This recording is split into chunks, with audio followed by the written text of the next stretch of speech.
Mungkin kita pernah bertanya seperti ini, Muslim, tapi buang sampahnya kok masih sembarangan? Nah, ini yang akan kita bahas satu sesi ke depan. Jadi, silahkan menikmati bersama.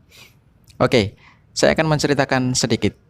Ada kejadian lucu sekaligus menarik beberapa hari lalu di salah satu wilayah di Indonesia. Ratusan orang diamankan polisi hanya gara-gara buang sampah tisu dan puntung rokok sembarangan. Mereka digiring ke pengadilan dan terpaksa harus membayar denda Rp100.000 atau masuk bui 10 hari. Dari cerita ini ada hikmah mendalam yang sebenarnya bisa kita ambil. Pertama, tentu saja betapa orang-orang kita telah terbiasa membuang sampah seenaknya, mulai dari sampah kecil, sampah besar, ya, dan di mana Anda mungkin salah satunya. Kedua, yang tak kalah pentingnya adalah betapa kita umat muslim telah benar-benar menyimpang dari suri tauladan Rasulullah dalam kehidupan sehari-hari. Di satu sisi, banyak tokoh-tokoh agama kita yang sibuk berceramah perihal urusan politik dan ekonomi. Tapi hampir jarang atau bahkan tidak pernah kita jumpai yang berseru pada isu-isu lingkungan. Padahal dampak dari kerusakan lingkungan itu telah benar-benar kita rasakan dalam kehidupan sehari-hari. Ada salah satu hadis yang ingat sejak saya kecil dan itu sudah saya hafalkan, bunyinya seperti ini. An-nadhafatu minal iman, yang artinya kebersihan itu sebagian dari iman. Maksudnya kayak gimana? Ya, kayak gini.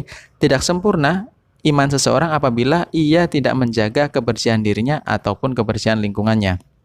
Nah, masalah lingkungan ini ternyata juga terkait erat dengan budaya konsumerisme atau budaya konsumtivisme yang merupakan produk dari peradaban modern yang kapitalis.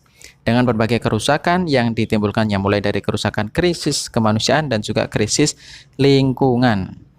Bila kita mengaku umatnya Nabi Muhammad SAW, maka tidak sepantasnya kita menjalani hidup yang konsumtif atau hidup yang mubadzir. Alam memang diciptakan untuk melayani dan memenuhi segala kebutuhan manusia. Tapi Islam juga pernah mengajarkan, bahkan sampai sekarang pun tetap diajarkan bahwa alam adalah amanah ya bagi kita seorang yang diamanai sebagai khalifah fil ardh. Kesimpulannya, sebagai muslim, kita tidak boleh membuang sampah sembarangan. Itu sih sebenarnya.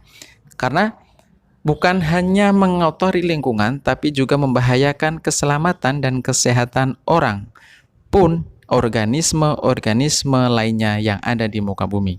Lebih penting dari itu, sebagai muslim, kita juga semestinya menjauhi pola hidup yang konsumtif dan lebih mengembangkan daya kreatif yang kita miliki.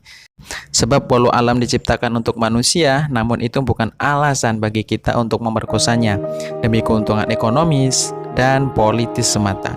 Justru sebagai amanah bagi kita setiap khalifatullah fil ardh untuk mendekatkan diri dan mengenali tanda-tandanya. Dan itu yang seharusnya kita lakukan.